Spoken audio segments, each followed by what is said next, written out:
आइए जानते हैं फुलेरा दूज के बारे में। फुलेरा दूज जो कि होली से पूर्व आता है, उसे एक पवित्र त्योहार के रूप में मनाया जाता है और इसे एक ऐसे मुहूर्त के रूप में भी जाना जाता है जिसमें बिना किसी पंचांग के आप कोई भी शुभ कार्य प्रारंभ कर सकते हैं। वह कार्य अवश्य ही सफलता को प्राप्त होगा। ब्रज में यह त्यौहार बड़े ही प्रेम, हर्ष और उल्लास से मनाया जाता है और इसे श्री कृष्ण के आगमन के रूप में भी मनाया जाता है। वृंदावन से जब श्री कृष्ण द्वारका की ओर चले गए थे, तब द्वारका में ही रहने लगे।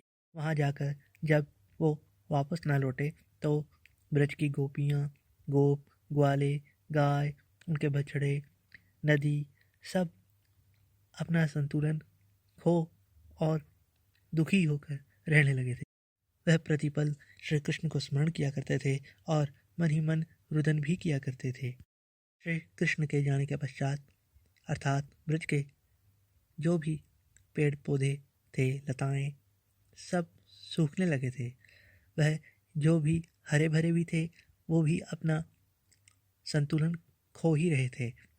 पेड़ फल सही से नहीं दे रहे थे और फूलों के पेड़ पर फूल भी नहीं हो रहे थे। यमुना नदी दुखी होकर बह रही थी।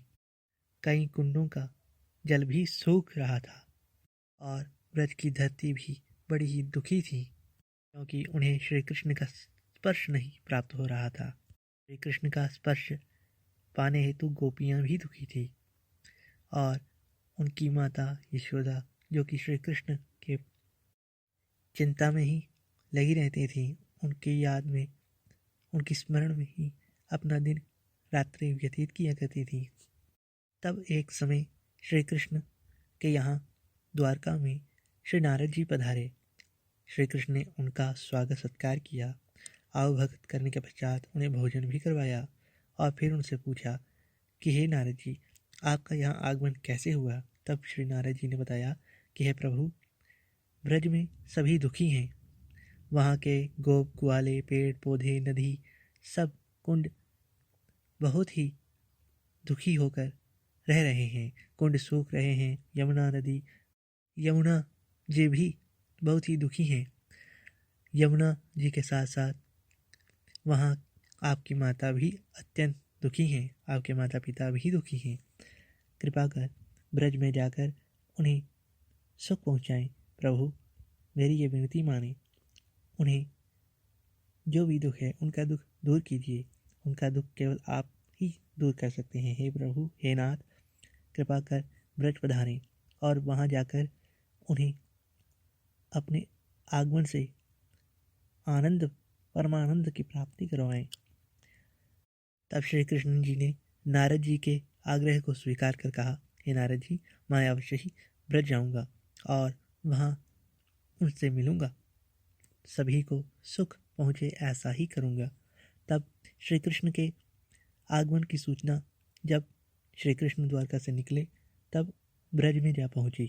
तब सभी गोप, ग्वाले सभी बहुत ही प्रसन्न हुए और मैया यशोदा भी अत्यंत प्रसन्नता के साथ उस स्थान पर जा पहुँची जहाँ श्री कृष्ण को आखिरी पल उन्होंने अपने हृदय से लगाया था।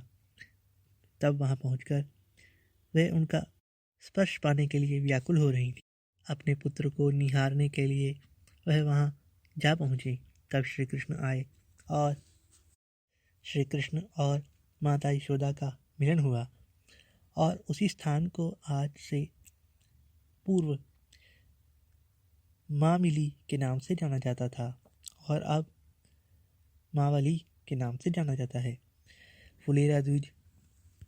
फुलेरा दूज पर श्री कृष्ण ब्रज में आए थे और उन्होंने श्री यशोदा माता और अन्य सभी से भी यह कहा था कि कृपा कर कभी भी होली का त्यौहार बंद ना कीजिएगा।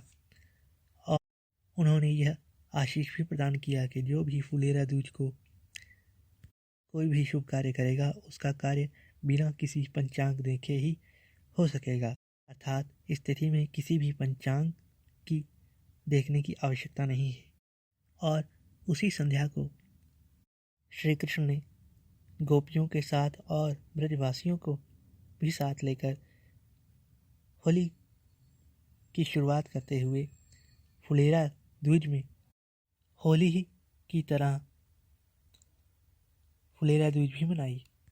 फुलेरा द्विज से होली की शुरुआत भी मानी जाती है, इसलिए फुलेरा द्विज को अवश्य ही कृष्ण प्रेमी कृष्ण मंदिर जाकर राधा कृष्ण के दर्शन करें और उन्हें फूल अवश्य ही भेंट में दें तथा प्रसाद रूप में रंग ना सही परंतु उनके चरणों की धूल अपने माथे पर अवश्य लगाएं और उनकी 4 बार परिक्रमा भी अवश्य करें, जिससे कि अत्यंत श्री कृष्ण के समीप होने का आभास उन्हें अवश्य होगा और भक्ति में दृढ़ता आएगी। धन्यवाद। आइए जानते हैं फुलेरा दूज के बारे में। फुलेरा दूज जो कि